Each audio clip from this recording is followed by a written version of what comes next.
नमस्कार दोस्तों, स्वागत है आप सभी का इस YouTube चैनल पर शुभेंदु मुखर्जी ज्योग्राफी।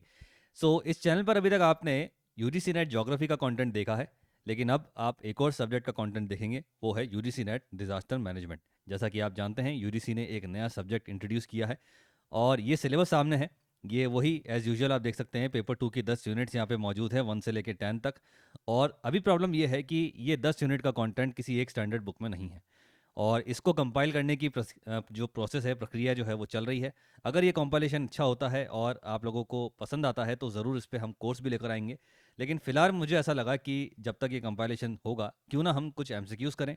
और एमसीक्यूज़ करने से हमें इस सब्जेक्ट के बारे में थोड़ा पता पड़ेगा, थोड़े क्वेश्चंस हम लगा पाएंगे, सब्जेक्ट को थोड़ा जान पाएंगे और एमसीक्यू के ज़रिए ही हम थोड़ा सा प्रिपरेशन भी कर पाएंगे। तो आज हम करने वाले हैं यूनिट 1 के कुछ एमसीक्यूज़। और इस यूनिट 1 में इंट्रोडक्शन टू डिजास्टर मैनेजमेंट जिसका नाम है, इसमें जो टॉपिक्स हैं ट्रेडिशनल टॉपिक्स भी हैं, जैसे डिजास्टर और हैज़ार्ड क्या होता है वो सब तो हम जानते ही हैं। ठीक है, लेकिन कुछ टेक्निकल चीज़ें अब आ गई हैं इसके अंदर, उसके बारे में हम बात करेंगे। तो आज मैंने जो एमसीक्यू का टॉपिक उठाया है वो एक टेक्निकल टॉपिक है और उसका नाम है वल्नरेबिलिटी। ऐसी बहुत सारे टॉपिक्स हैं जैसे exposure, coping capacity, resilience, conflict, emergency वगैरह। ये सब पे हम एमसीक्यूज लेके आने वाले हैं। तो आज हम शुरुआत करते हैं वल्नरेबिलिटी से और ये वही फॉर्मेट पे चलेगा। सामने आप देखेंगे जैसे ही क्वेश्चन आएगा तो मैं क्वेश्चन आपके लिए पढ़ूंगा, ऑप्शंस भी पढ़ दूंगा। उसके बाद एक 10 सेकंड्स का आपको विंडो मिलेगा, एक टाइमर चलेगा और टाइमर चलने के बाद इसका हम एक्सप्लेनेशन डिस्कस करेंगे और आपको उसी टाइम के अंदर कोशिश करनी है कि आप इसका आंसर दे पाए। तो चलिए स्टार्ट करते हैं। सबसे पहले क्वेश्चन नंबर 1 है, what is vulnerability in the context of disaster management, यानी कि आपदा प्रबंधन के संदर्भ में वल्नरेबिलिटी का मतलब क्या है। चार ऑप्शन यहाँ पर हैं, A B C D. A है the inability to predict disaster, B है conditions that increases susceptibility to hazard impacts, C है recovery effort after a disaster और डी है the severity of hazards impact. और आपका समय शुरू होता है अब।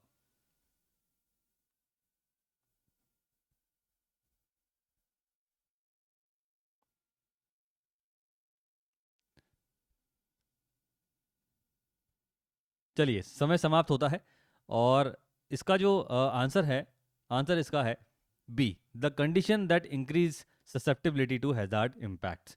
यानी कि ये पूछ ये रहा है कि आपदा प्रबंधन, डिजास्टर मैनेजमेंट में वल्नरेबिलिटी का मतलब क्या है।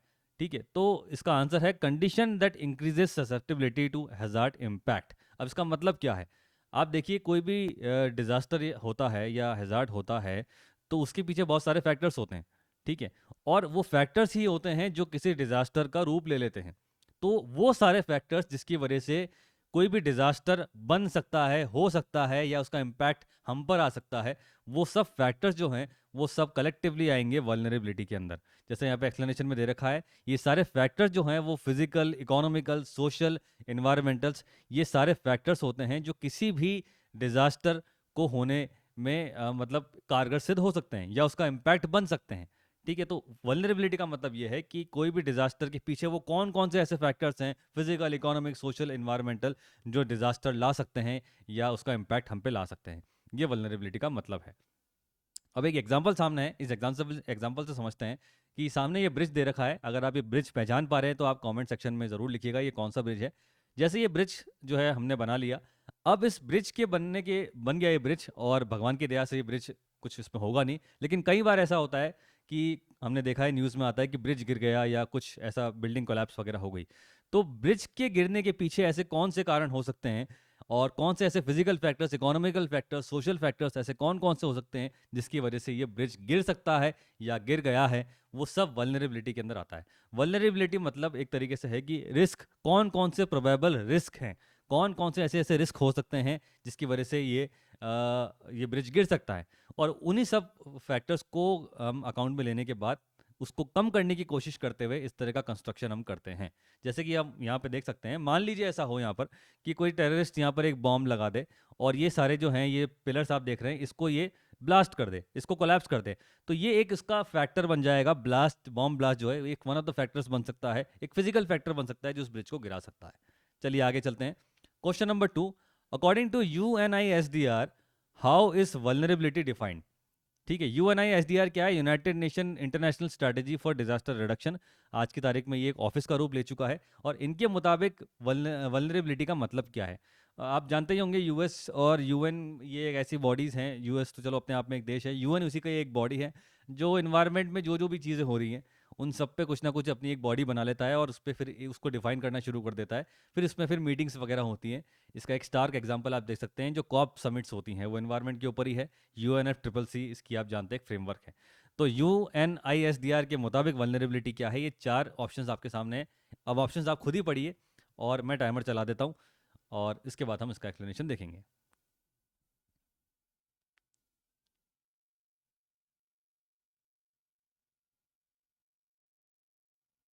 चलिए, समय समाप्त होता है। इसका आंसर है डी। वही आंसर इसका निकल के आता है कि UNHCR भी यही बोलता है कि वल्नरेबिलिटी को डिफाइन कैसे करोगे आप। तो वल्नरेबिलिटी मतलब कौन कौन से कंडीशंस, कंडीशंस, इसका आंसर डी है, conditions increasing the susceptibility of individual, community, asset और सिस्टम टू हैजार्ड इम्पैक्ट। यानी कि कोई भी एक कम्युनिटी, कोई इंडिविजुअल और कोई एक बड़ा जैसे ब्रिज हमने देख लिया, ब्रिज हो गया या एसेट जिसको हम बोलते हैं, वो उस पे इम्पैक्ट आने जो आएगा डिजास्टर का, वो कौन कौन सी कंडीशंस की वजह से आ सकता है, वही आपका वल्नरेबिलिटी के अंदर आता है। ठीक है, रिस्क होने की कौन कौन सी वजह हम को उसको हम वल्नरेबिलिटी बोल सकते हैं। तो इसका आंसर होता है डी। ठीक है, यही आप सेम एग्जांपल यहाँ पे देख सकते हैं। ऐसे कौन कौन से ऐसे फैक्टर्स हो सकते हैं जिसकी वजह से ये ब्रिज गिर सकता है, वो सब वल्नरेबिलिटी के अंदर आएगा। ठीक है, आगे बढ़ते हैं। Question number 3, which group are most affected by disasters. ठीक है, इसमें 4 आपके पास ऑप्शन है। वर्किंग एडल्ट हैं, उसके बाद wealthy individuals with extensive resources, C women, children and elderly, और डी है लोकल गवर्नमेंट ऑफिशियल्स। इनमें से कौन से ऐसे ग्रुप है, कौन सा समुदाय ऐसा है जो आपदा से सबसे ज्यादा प्रभावित होगा। और आपका समय शुरू होता है अब।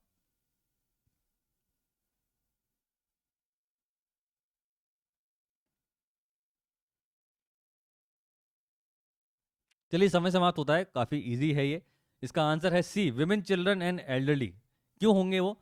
ठीक है, पहले आप इसको यहाँ देखिए, ये बिल्डिंग से आप समझ पाएंगे। हम एक एग्जांपल लेते हैं। मान लीजिए एक बिल्डिंग है और इस बिल्डिंग में इसके ये आप फ्लोर्स देख सकते हैं, यहाँ पर आग लग गई। ठीक है, तो हर तरह के लोग यहाँ पे रहते हैं। यहाँ पे बड़े भी हैं, बच्चे भी हैं, बूढ़े भी हैं, महिलाएं भी हैं, पुरुष भी हैं, सब यहाँ पे रहते हैं। ठीक है, मेल फीमेल सब हैं। लेकिन जब आग लगेगी और जब सारे एस्केप एस्केप चैनल बंद हो जाएंगे या बाहर निकलने की जगह ज़्यादा होगी नहीं, तो सबसे ज़्यादा कौन प्रभावित होगा? तो वो लोग होंगे जो हम पे डिपेंडेंट है।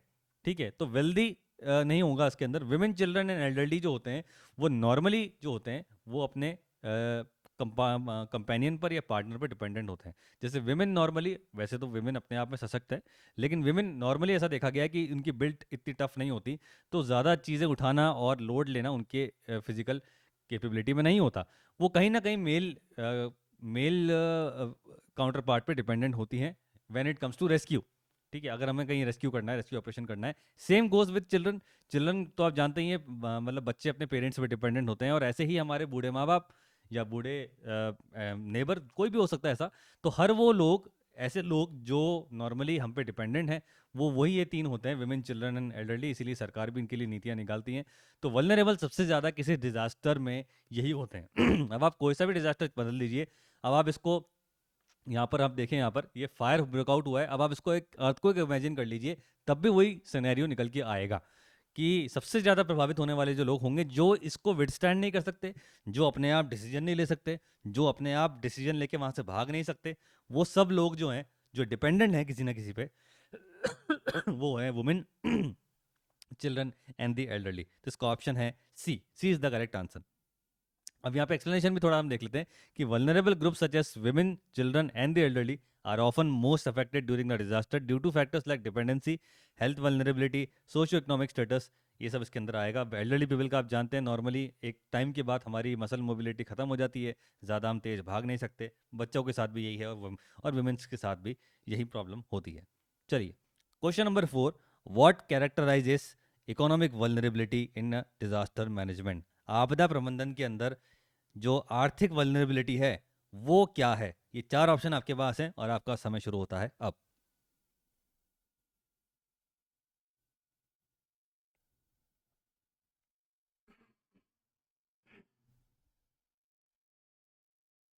चलिए, समय समाप्त होता है।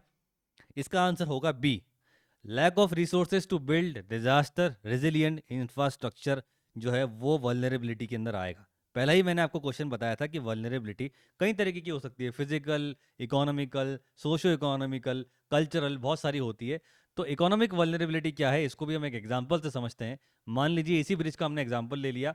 ये ब्रिज जो है गवर्नमेंट ने प्रपोज कर दिया और गवर्नमेंट ने बोला कि ये ब्रिज बनाना है, और ब्रिज बनाने वालों ने क्या किया, इसमें जो लगने वाला स्टील और सीमेंट वगैरह जो है वो लोएस्ट क्वालिटी का लगा दिया। लोएस्ट क्वालिटी का लगाने की वजह से क्या हुआ, ये ब्रिज गिर गया। तो जब आपने क्या किया, पैसे की वजह से, पैसा एक कंस्ट्रेंट बन गया क्योंकि पैसा आपको करप्शन में लगाना था, तो आपने इसमें जो इतना पैसा लगाना था पर यूनिट कंस्ट्रक्शन में आपने नहीं लगाया। मान लीजिए per unit construction cost, let suppose इसकी कुछ 1,000 रुपए और आपने सिर्फ 50 रुपए ही लगाए, या आपने 1,000 रुपए से भी बहुत कम अमाउंट लगाया, तो वो इसकी एक इकोनॉमिक वल्नरेबिलिटी बन जाती है। ठीक है, क्योंकि इसके अंदर उस लेवल का पैसा नहीं लग पाया तो ये विथस्टैंड नहीं कर पाया और इस वजह से ये गिर गया। तो इकोनॉमिक फैक्टर भी हो सकता है इस ब्रिज के गिरने का कारण, राइट, हो ही सकता है ना।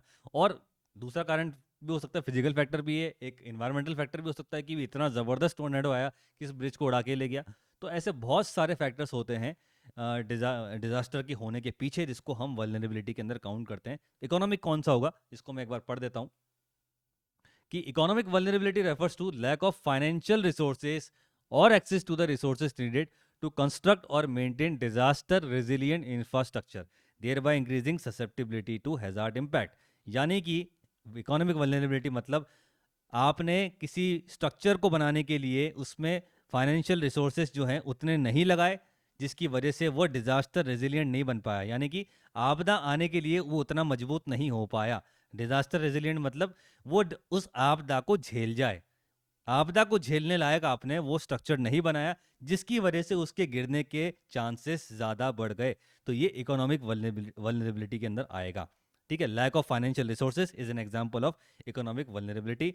Access to resources, economic vulnerability. आपको अलॉट हुए थे 100 कट्टे सीमेंट के, लेकिन आपने 10 ही लगाए, तो 100 मिलने चाहिए थे लेकिन आपने 10 ही लगाए, तो एक्सेस यहाँ पर नहीं मिला ना इस ब्रिज को। इस ब्रिज को बेचारे को 100 कट्टे मिलने चाहिए थे, लेकिन इसको मिले केवल 10 कट्टे। तो इससे क्या हुआ, इसके गिरने के चांसेस बढ़ गए। तो ये इकोनॉमिक वल्नरेबिलिटी के अंदर आएगा। आगे बढ़ते हैं, fifth question, what aspect does social vulnerability primarily focus on? Social vulnerability जो है वो किस पे फोकस करता है? 4 ऑप्शन आपके पास हैं और आपका समय शुरू होता है अब।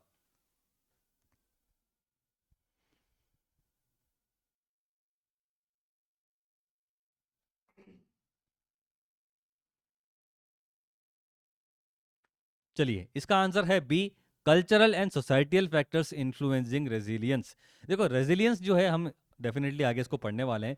रेजिलियंस मतलब क्या होता है, रेजिस्टेंट, ऐसा जो काउंटर जवाब दे सकता है। रेजिलियंस मतलब झेलने की क्षमता। ठीक है, तो ऐसा देखा गया है कि कई बार सोसाइटियल नॉर्म्स ऐसे होते हैं, जैसे कि फॉर एग्जांपल आपके सोसाइटी में अगर साक्षरता का स्तर अच्छा है तो आपको वो डिजास्टर पहचान में आ जाता है। डिजास्टर कैसा हो सकता है, आपने एक एग्जांपल देखा होगा, गुजरात में एक गेमिंग जोन के अंदर आग लगी थी।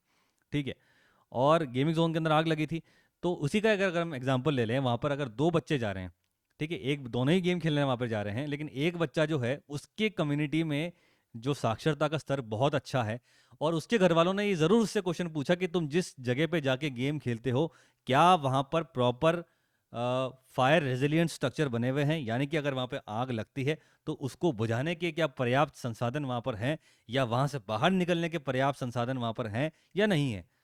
तो उस स्टूडेंट को अगर पता है, उस बच्चे को अगर पता है, तो शायद वो वहाँ पे ना जाए। अगर वो वहाँ पे जाता, उसको दिखता कि यहाँ पर पर्याप्त संसाधन और एग्जिट पॉइंट नहीं है, तो मैं इस जगह नहीं जाऊँगा। तो ये क्या हुआ, एक सोसाइटियल नॉर्म्स के अंदर आ गया कि कई बार सोसाइटी की खुद की एक कैपेबिलिटी होती है कि वो डिजास्टर पहचान लेती है या उसको विथस्टैंड करने की उसके पास क्षमता होती है। वो सब चीज़ें जो हैं वो इसके अंदर आएंगी। Social vulnerability primarily focus on cultural norms, societal capital, community cohesion and societal structures that influences the community ability to withstand and recover from the adverse impact of hazard। ठीक है, यही मैंने आपको बात बता दी, वही राजकोट वाला जो मामला हुआ था उसके एग्जांपल से हम समझ सकते हैं। तो ये डिफर करता है सोसाइटी टू सोसाइटी भी। ठीक है, इसका एक और एक क्वेश्चन का एग्जांपल आएगा, उससे हमें और अच्छे से समझ में आएगा। ठीक है, आगे चलते हैं। क्वेश्चन नंबर 6, विच example best illustrate physical vulnerability? Physical vulnerability जो है, इनमें से कौन सा अच्छा बेस्ट एग्जाम्पल है इसका ABCD, 4 ऑप्शन है। आपका समय शुरू होता है आप।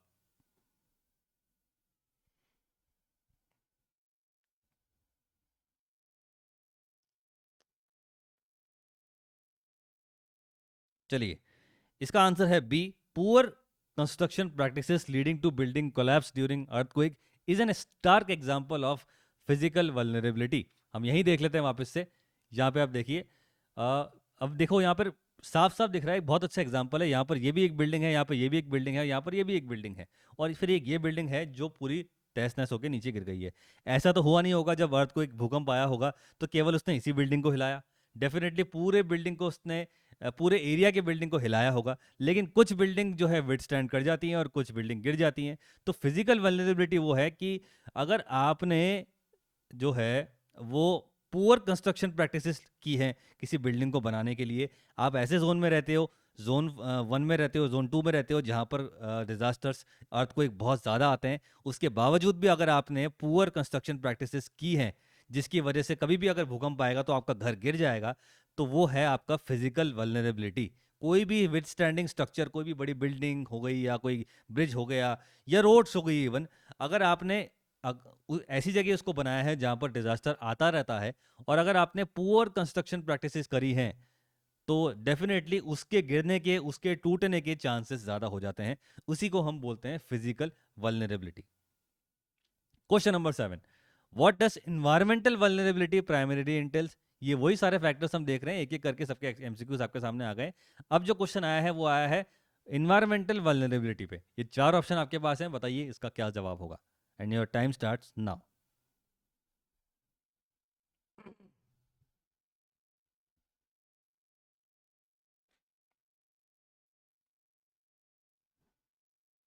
चलिए, समय समाप्त होता है। इसका आंसर होगा C, degradation of natural resources and climate change impact. Definitely जैसे ही इन्वायरमेंटल आएगा तो आपका कॉमन सेंस जागेगा कि हाँ, ये सी ही होना चाहिए। अब इन्वायरमेंटल वल्नरेबिलिटी है क्या, क्या बोलता है? Environmental vulnerability involves factors such as over consumption of natural resources, climate change impact and environmental degradation that increases a community susceptibility to disaster. इसका एक आपको स्टार्क एग्जांपल देता हूँ, हमारे ही स्टेट राजस्थान का। राजस्थान में डेफिनेटली पानी की प्रॉब्लम है, वो थी, लेकिन ग्राउंड वाटर प्रॉब्लम यहाँ पर नहीं थी। पर हुआ क्या, जब यहाँ पर बिजली फ्री कर दी गई गांव में, रूरल एरियाज में, तो लोगों ने over consumption of underground water को करना शुरू कर दिया। पूरे पूरे दिन यहाँ पे मोटर चलती थी, पूरे पूरे दिन यहाँ से पानी निकाल निकाल के खेतों में डालना शुरू किया। उसके बाद पानी का बिजनेस करना शुरू कर दिया, हर घर में बोरवेल आ गई।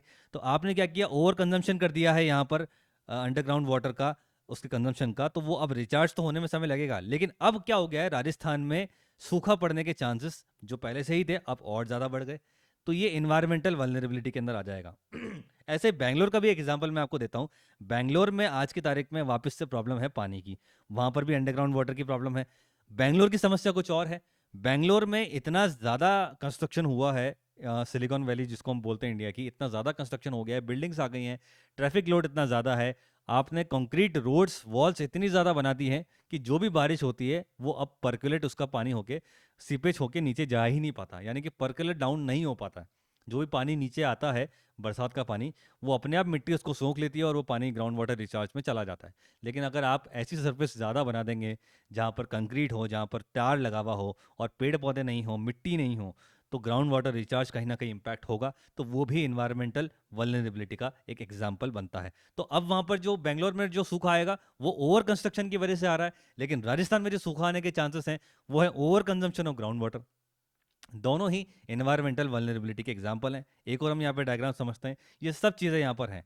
अगर आज की तारीख में हम किसी भी चीज़ का ओवर कंजम्पशन कर रहे हैं, एक लिमिट से ज़्यादा अगर हम कर रहे हैं, तो हमारे ह्यूमन काइंड के बता रहा हूँ मैं, मतलब हम जो होमोस्पेसियंस हैं, हमारे खुद के सर्वाइवल के जो चांसेस हैं वो कम होने लग जाएंगे। और जो हो ही रहे हैं, आपने देखा होगा एक्सट्रीम वेदर इवेंट्स यहाँ पर हो रहे हैं, ग्लोबल टेम्परेचर बढ़ा ही है। जब आपने कोयले को बहुत ज़्यादा जलाना शुरू कर दिया, कार्बन मोनोऑक्साइड आपने बहुत ज़्यादा एमिट करना शुरू कर दिया, तो कार्बन डाइऑक्साइड की मात्रा बढ़ गई, जिसकी वजह से ग्रीन हाउस इफेक्ट एग्जैजरेट हो गया, जिसकी वजह से ग्लोबल वार्मिंग हो रही है। ग्लोबल वार्मिंग हो रही है तो उस वजह से क्या हो रहा है, आपके ग्लेशियर पिघल रहे हैं, और जितने भी हमारे सबमर्ज्ड आइलैंड्स जो भी यहाँ पर हैं, या कोस्ट लाइन वाले जितने भी कंट्रीज हैं वो सब डूबने की कगार पर हैं। और उससे अफेक्टेड जो वाटर कम्युनिटीज़ हैं, जो मरीन इकोसिस्टम है, वो चरमरा गया है। तो ये सब जो है रिपल इफेक्ट्स के अंदर आ जाएंगे। तो इन्वायरमेंटल वल्नरेबिलिटी वही है कि ऐसे कौन कौन से फैक्टर्स हैं जो इन्वायरमेंट से जुड़े हुए हैं, जिसकी वजह से डिजास्टर्स आ सकते हैं, वो सब इसके अंदर आ जाएंगे। ये एक पिक्चर जो है, इसका बेस्ट इलस्ट्रेशन यहाँ पे सामने आप देख सकते हैं। चलिए, question number 8, how does vulnerability vary across different communities and location? Vulnerability कैसे डिफरेंट कम्युनिटी एंड लोकेशन पे वेरी कर सकती है? क्या वो सबके लिए समान होती है या वो वेरी करती है? नहीं, वो सबके लिए समान नहीं होती है, वो वेरी करती है। 4 ऑप्शन आपके पास है, बताइए क्या होगा। टाइमर शुरू हो चुका है।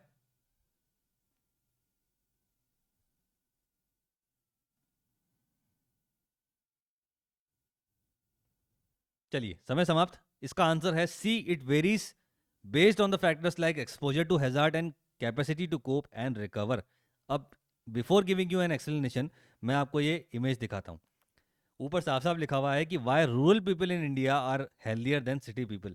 ये तो आप जानते ही हैं कि जो शहर की हवा है वो दूषित है, प्रदूषित है, और जो गांव की हवा है वो नॉर्मली साफ मानी जाती है।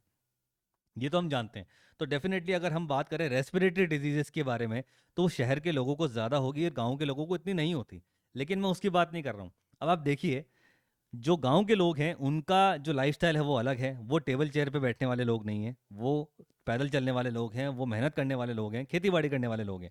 और जो शहर में जो रहने वाले लोग हैं उनका लाइफस्टाइल अलग है। हम लोग पिज़्ज़ा, बर्गर, मोमोज खाने वाले लोग हैं। गांव का आदमी जो है वो छाछ राबड़ी खाएगा, वो मोटा अनाज खाएगा, ठीक है, वो शायद पूरन पोली खाएगा, या वो राइस खाएगा, वो फिश खाएगा, कुछ भी हो सकता है। लेकिन अनहेल्दी अनहेल्दी प्रैक्टिसेस जो हैं वो शहरों में ज़्यादा हैं। तो अब आप देखिए, इसी से समझते हैं, जब कोविड आया था, जब कोविड 19 पैंडेमिक आया था, तो उसका सबसे ज़्यादा प्रकोप जो है वो शहरों में देखा गया as compared to rural India. क्यों? क्योंकि जो रूरल इंडिया है वहाँ पर लोगों की इम्यूनिटी ज़्यादा स्ट्रांग है as compared to urban millennia. ठीक है। तो आप देखिए, जब कोविड पैंडेमिक आया तो दोनों कम्युनिटी इंडियन है, दोनों जो हैं वो इंडिया में ही रहते हैं, सेम इन्वायरमेंट में लेते हैं, सेम ऑक्सीजन ले रहे हैं, लेकिन दोनों की इस डिजास्टर को कोप अप करने की कैपेसिटी अलग अलग है। जो गांव का आदमी है उसकी इम्यूनिटी ज़्यादा अच्छी है, तो वो शायद इतना ज़्यादा जल्दी बीमार नहीं पड़ा, और अगर बीमार पड़ा भी तो उसकी मरने जैसी नौबत नहीं आई। लेकिन वही आप शहर के लोगों को देखिए, आपको पता है क्या हालत हुई थी कि शमशान घाट भी जो है वो फुल हो गए थे। ये हालत हो गई थी शहरों के अंदर। तो ये इसका एक स्टार्क एग्जांपल सामने है। अब इसको मैं पढ़ देता हूँ।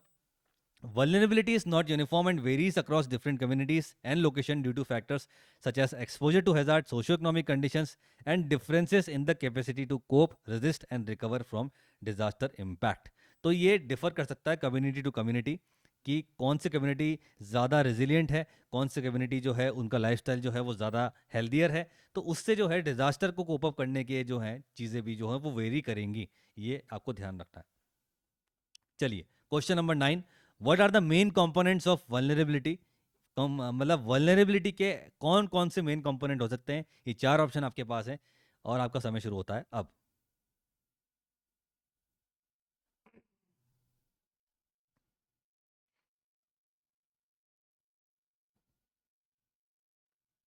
चलिए, समय समाप्त होता है और इसका आंसर है B, capacity to cope with hazards and ability to recover.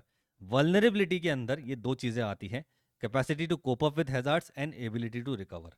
अब कोप अप मतलब क्या होता है कि मान लीजिए आपके ऊपर कोई आपदा का प्रभाव पड़ गया, तो अब आप उससे कितनी जल्दी कोप अप होकर अपने आप को वापस से बैक टू नॉर्मल ला सकते हैं।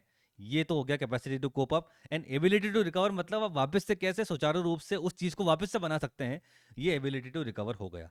तो ऐसा देखा गया है कि वल्नरेबिलिटी के अंदर capacity to cope and ability to recover, ये दो चीज़ें मेन होती हैं। यहाँ पर पढ़ते हैं इसको। The main components of vulnerability includes communities और इंडिविजुअल, कोई भी एक समुदाय या कोई एक व्यक्ति, ठीक है, उसकी capacity to cope with hazards, यानी कि आपके किसी हैजार्ड को कोप अप करने की कैपेसिटी कैसे होगी, कि आपकी उसके लिए तैयारी कैसी है, यानी कि प्रिपेयर्डनेस कैसी है, आपके पास संसाधन किस लेवल के हैं, और आपकी जानकारी कैसी है उस हैजार्ड को लेकर। ठीक है। और एबिलिटी टू रिकवर के अंदर क्या आएगा? इसके अंदर आएगा रेजिलियंस एंड सपोर्ट सिस्टम, यानी कि अगर कुछ हो गया तो अब आप उसको विथस्टैंड कर पा रहे हैं या नहीं कर पा रहे हैं, और सपोर्ट सिस्टम आपका कितना स्ट्रांग है, वो दोनों आ जाएगा। एक इसका एग्जाम्पल लेते हैं। अब आप देखिए, आज से 4-5 साल पहले या 10 साल पहले तक ऐसा था, जब भी बंगाल की खाड़ी में कोई तूफान आता था, कोई चक्रवात आता था, तो उस जब वो हिट करता था उड़ीसा की कोस्ट लाइन को, तो काफ़ी ज़्यादा जो है वो तबाही होती थी, लोग मर जाते थे, ठीक है, और बहुत ज़्यादा जो है इकोनॉमिक लॉस होता था स्टेट को। उसके बाद क्या किया हमारी सरकार ने, क्या किया, वार्निंग सिस्टम्स बहुत अच्छे बना दिए। अब सैटेलाइट की मदद से अगर कोई हैजार्ड, कोई चक्रवात अगर बन रहा है, तो हमें उसकी सूचना जो है वो पहले से मिल जाती है, यानी कि हमारी अवेयरनेस स्ट्रांग हो जाती है।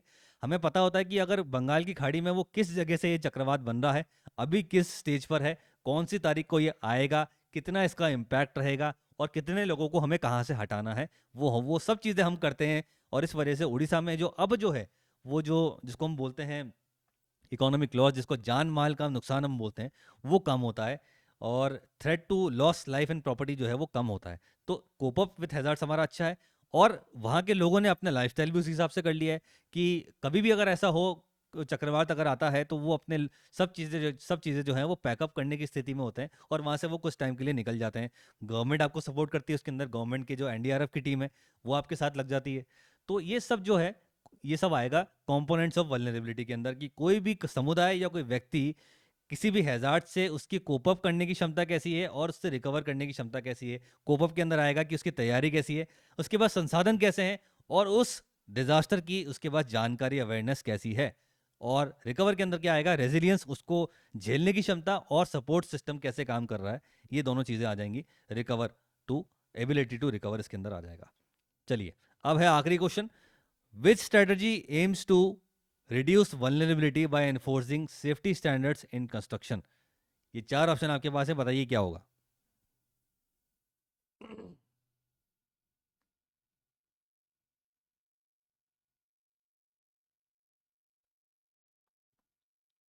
चलिए, समय समाप्त। 20 का आंसर होगा इम्प्लीमेंटिंग बिल्डिंग कोड्स। क्वेश्चन था कि ऐसी कौन सी स्ट्रैटेजी है, ऐसे कौन से मतलब आप तरकीब लगाएंगे जिसकी वजह से आप कोई भी कंस्ट्रक्शन के अंदर उसको गिरने से बचा सकते हैं, उसके गिरने के बचने की संभावना को कम कर सकते हैं।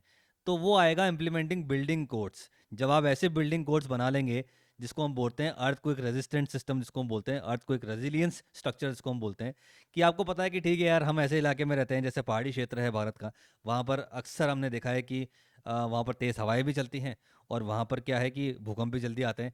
तो हम अगर इंजीनियरिंग मार्वल से कुछ ऐसे बिल्डिंग कोड्स निकाल दें, कुछ इस तरह से बिल्डिंग को बनाया जाए कि वो अर्थक्वेक को झेल जाए, तो हम उस बिल्डिंग के गिरने की वल्नरेबिलिटी को हम रिड्यूस कर सकते हैं, उस बिल्डिंग के गिरने की संभावना को हम रिड्यूस कर सकते हैं। तो बिल्डिंग कोड जो है, इम्प्लीमेंटिंग बिल्डिंग कोड्स एक तरकीब है जिसकी वजह से आप फिजिकल वल्नरेबिलिटी, जिसकी हम बात कर रहे थे, उसको रिड्यूस कर सकते हो। तो implementing building codes is a strategy aimed at reducing physical vulnerability by ensuring that buildings and infrastructure are constructed to withstand potential hazards, thereby minimizing the impact of disaster. ठीक है, तो ये कर लिए हैं हमने 10 क्वेश्चन। और इसका अगर आपको पीडीएफ चाहिए तो ये आप टेलीग्राम चैनल एक और है, डिजास्टर मैनेजमेंट एसएमई। एसएमई मतलब शुभेंदु मुखर्जी एजुकेशन। आप टेलीग्राम पे जाके इस चैनल को ढूंढिएगा, वहाँ जाके इसको फॉलो कर लीजिए, और वहीं पे आपको अपडेट्स भी मिल जाएंगे कि नेक्स्ट वीडियो कब आ रहा है। और इसी के साथ इसका जो हम ये एमसीक्यू सीरीज चला रहे हैं, इसका आपको पीडीएफ भी वहीं पर मिल जाएगा। और सपोर्ट कीजिए इस प्रयास को। हम डिजास्टर मैनेजमेंट में कुछ कंटेंट बना रहे हैं, along with UGC NET geography भी इसके अंदर आएगा। और इस वीडियो में इतना ही। Thank you so much. Subscribe कर लीजिए, आगे शेयर कीजिए, जो भी नए स्टूडेंट्स हैं डिजास्टर मैनेजमेंट की तैयारी कर रहे हैं उन तक ये वीडियो पहुंचाइए। थैंक यू सो मच, मिलते हैं द नेक्स्ट।